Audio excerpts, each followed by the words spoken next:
Професоре, добро утро и за вас. Ви благодарам уште еднаш што учествувате во емисијата Утрински печат. Некако овој период патувате на секаде ви има. Бевте в Братислава, Полска, сега каде сте во моментов? Во моментот во Берлин на конференција која што се одбива за иднината на безбедноста во Европа и архитектурата околу Западен Балкан.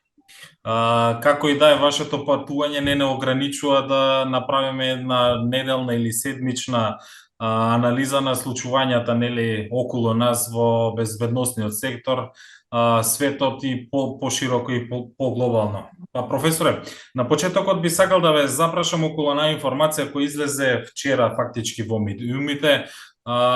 Излезе под паролката на Руското Министерство за надворешни работи Марија Захарова изутрина, каде што ја обвини Украина дека централната Запорожје е нападната од украинските сили. Тоа според Захарова е руска територија. Го предупреди Киев да се воздржат од било какви напади, бидејќи ќе имало жесток одговор на овие провокации. Професоре, како ја гледате оваа изјава на Захарова и на Москва официјална, и она олицетворение дека Русија од агресор обвинува сега во исто време за агресија од страна на Украина?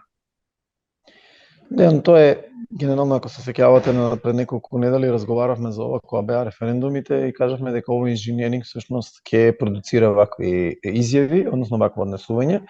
За сега тоа ќе биде само политичко предупредување, меѓутоа не значи дека Русија нема да сака да ја ескалира состојбата и да ги користи териториите надвор од Украина, кој од каде што всушност ќе гледа вектори на закана за себе, бидејќи според тоа они што сега го гледаат, значи тоа е руска територија и според нивната визија за начинот на кој што тие размислуваат, тие имаат обврска да ја одбранат оваа територија. Независно од тоа дали ќе го крстите тоа како противтерористичка операција, напад од страна, напад од надвор и така натаму, во секој случај ова веќе го говоревме и мислам дека беше за очекување.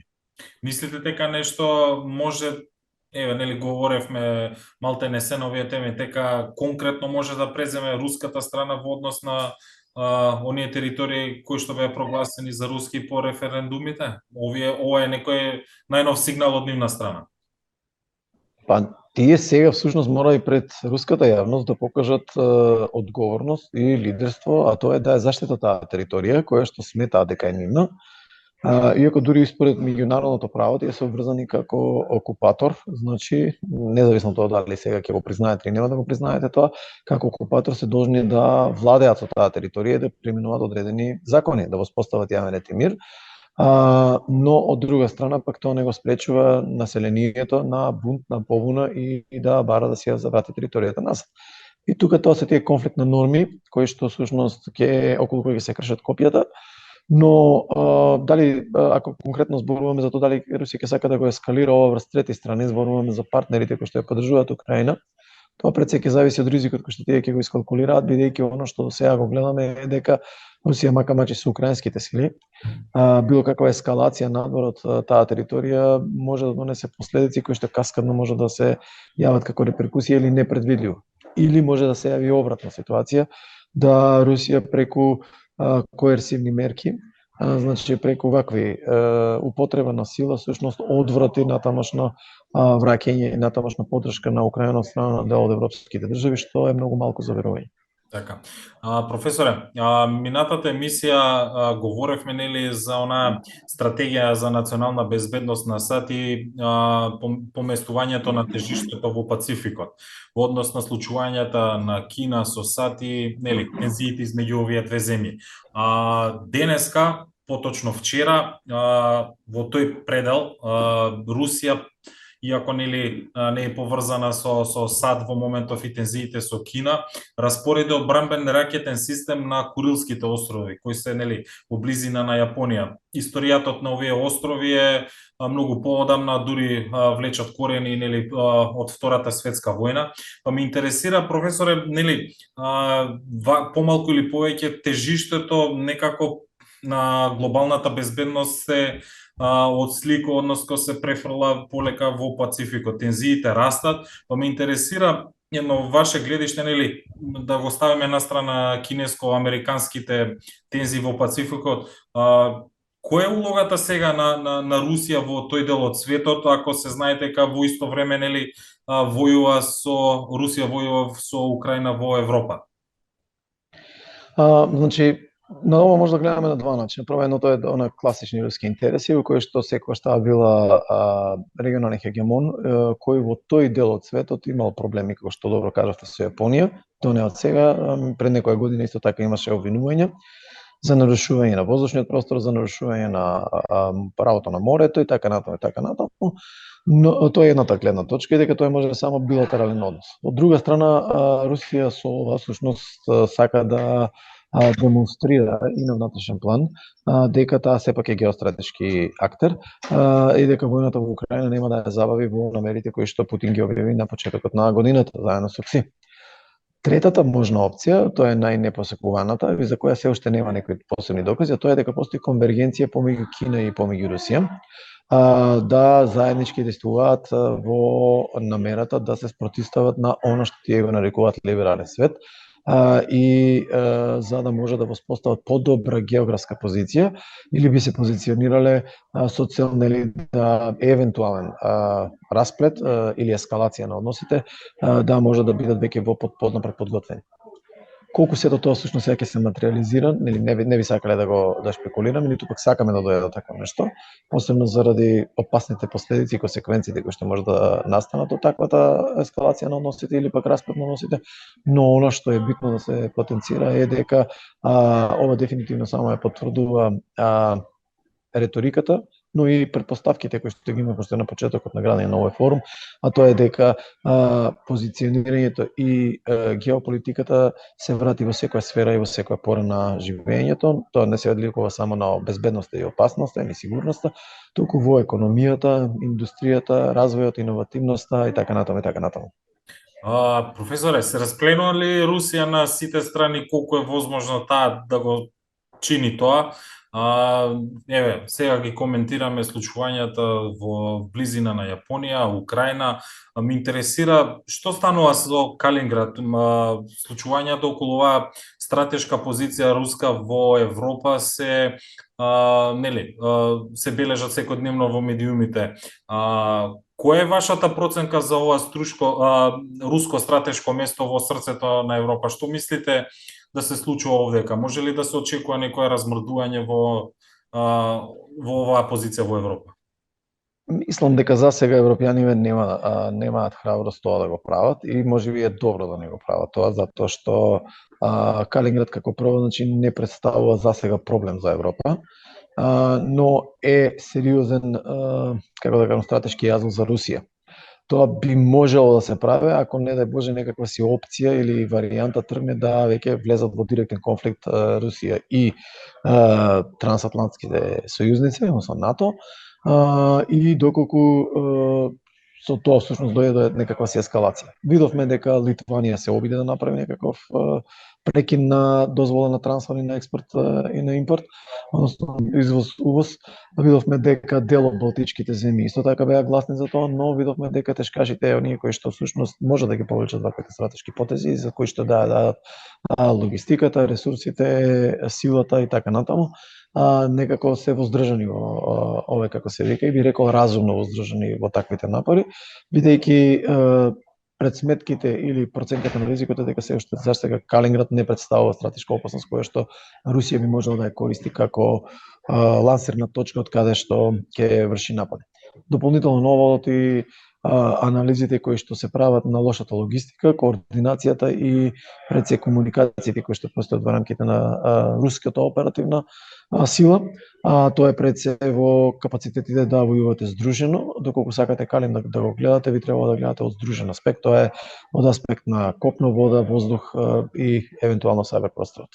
Така, некако Русија во фокусот не е на ова ваше гостување, па би сакал уште едно прашање, нели, да ви поставам, кој што е актуелно и минатата седмица, меѓутоа и оваа, а тоа околу, нели, она европско или западно нафтено ембарго кон Русија. Што мислите, професоре, во однос на оваа нафтена игра, повторно ќе кажеме со санкции, што може да се очекува во Европа во однос на дали да имаме недостиг на овој ресурс и тука Македонија, може ли да се случи Македонија да биде колатерална штета во однос на овие игри?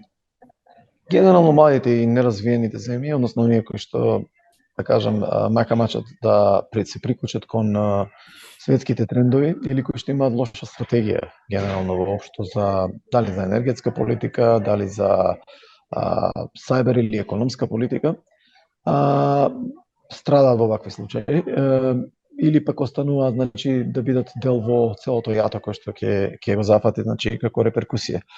Генерално е рано се уште се зборува какви ефекти може да има овој договор за дополнително ембарго кон руската нафта, затоа што се уште е рано да ги видиме последиците, бидејќи ако се сеќавате и првите знаци за тоа дека Русија ќе клекне на колена после ембаргото, не се одвиваат баш Тоа беа и плани. прогнозите и на експертите, нели, извинувам што ве прекинувам, дека со ембаргата и санкциите Русија ќе се стопира и не ќе може финансиски да ја поддржува војната во Украина.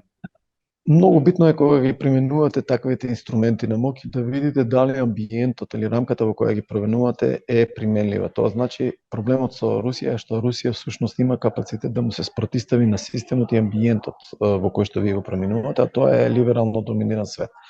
И сега за да не го оптеретуваме форумот нели со оваа тема повторно, она што само ќе потенцираме е дека утврдувањето на ниската цена сепак ја погодува Русија.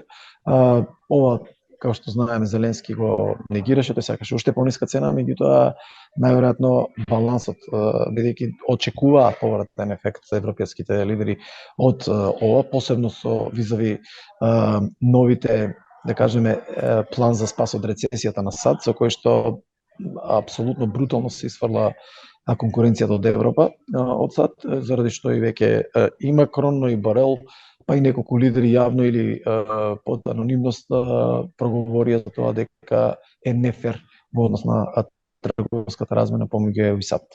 И зашто всушност Бајден рече дека изјави после средбата со Макрон, нели, дека ќе е спремен да ја прегледа и да направат ревизија на нели мерките кои што ги пронеле, особено околу обновливата енергија, заштита на обновливата енергија, како што е на пример автомобилската индустрија.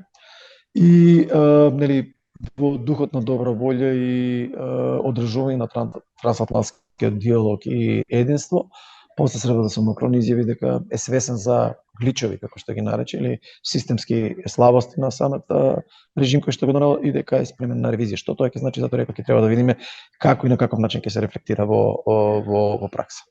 Токму тоа ќе видиме во периодот што следи, можеби ќе ни биде предмет на дискусија во некој од нашите следни гостувања во утрински печат. Одека, професор, уште едно кратко прашање и не би ви одземал повеќе време. Ја коментиравме, нели, одлуката за враќање на војниот рок во регионот и што значи тоа за земјите. Србија повторно, вчера министерот Милош Вучевиќ спомна дека Белград и официјално најверојатно ќе ја врати оваа услуга, односно оваа работа во армијата. Што ова говори за регионот и може ли АРМ, односно македонската армија, да размислува на сличен ваков некој потек, или пак ние се ориентираме кон оние западноевропски политики во однос на армијата? Види, Дејан, значи тука мора да нагласиме дека прво такви идеи за тоа дека има западноевропски политики во однос на армијата се малце, ајде да не кажам псевдо експертски, ама се малце чудни, затоа што ако ќе видите вие во НАТО земјите имате земји кои што имаат воен рок и тоа е сосема нормално. Грција, земјата е јужна, Турција е друга земја која што исто така си има воен рок кој што него ни прекинаа тој воен рок. Експериментот, пак ќе кажам, за повлекувањето на војниот рок беше со добра намера, во еден целосен либерален концепт, но предпоставките беа поинакви, заканите беа поинакви. И други социјални, да кажеме, нус продукти кои што ни се појавија тоа, барем според мене, се резултат на тоа. Мора да бидеме фери, да кажеме дека постои друго гледиште, дека сето тоа всушност ќе не врати кон еден милитантен свет, дека можеби тоа ќе биде поскапо и така натаму и така натаму. Ја не се согласувам со тоа, но ќе заклучам дека За ова е потребна сериозна дебата и можеби сериозно истражување, кое што треба да покаже не само кои се иницијалните, туку последици, да кажам последиците на или ефектите на среден рок, но и на подолготраен рок, бидејќи оно што веќе го имаме за нас е период повеќе од 10 години без ваков систем, на кој што мора да размислуваме, бидејќи ако го гледате трошокот само во директни трошоци сега, тогаш сте заробени во 30 годишната катастрофална економска политика која што ја водиме, да не зборам за енергетската политика, да не зборам за сите други политики за одржлив развој, за екологијата и така натаму, кај што се изолирани сами за себе, а не интегрирани онакви како што бара современиот свет на меѓусебна поврзаност и на испреплетување на секторите, што во делот од цивилната сфера преку заштитата, сигурноста до националната безбедност. Така да заради тоа сметам дека е потребен сериозен форум, иако јавно мојот став заради многу други работи е дека тој воен рок мора да се врати во било каква форма, особено доколку сакаме да, бидејќи сметам дека ќе има многу позитивни импакти во надолг рок. Така, ви благодарам професоре за овој одговор, меѓутоа и за вашето размислување на оние прашања кои што ви ги поставив.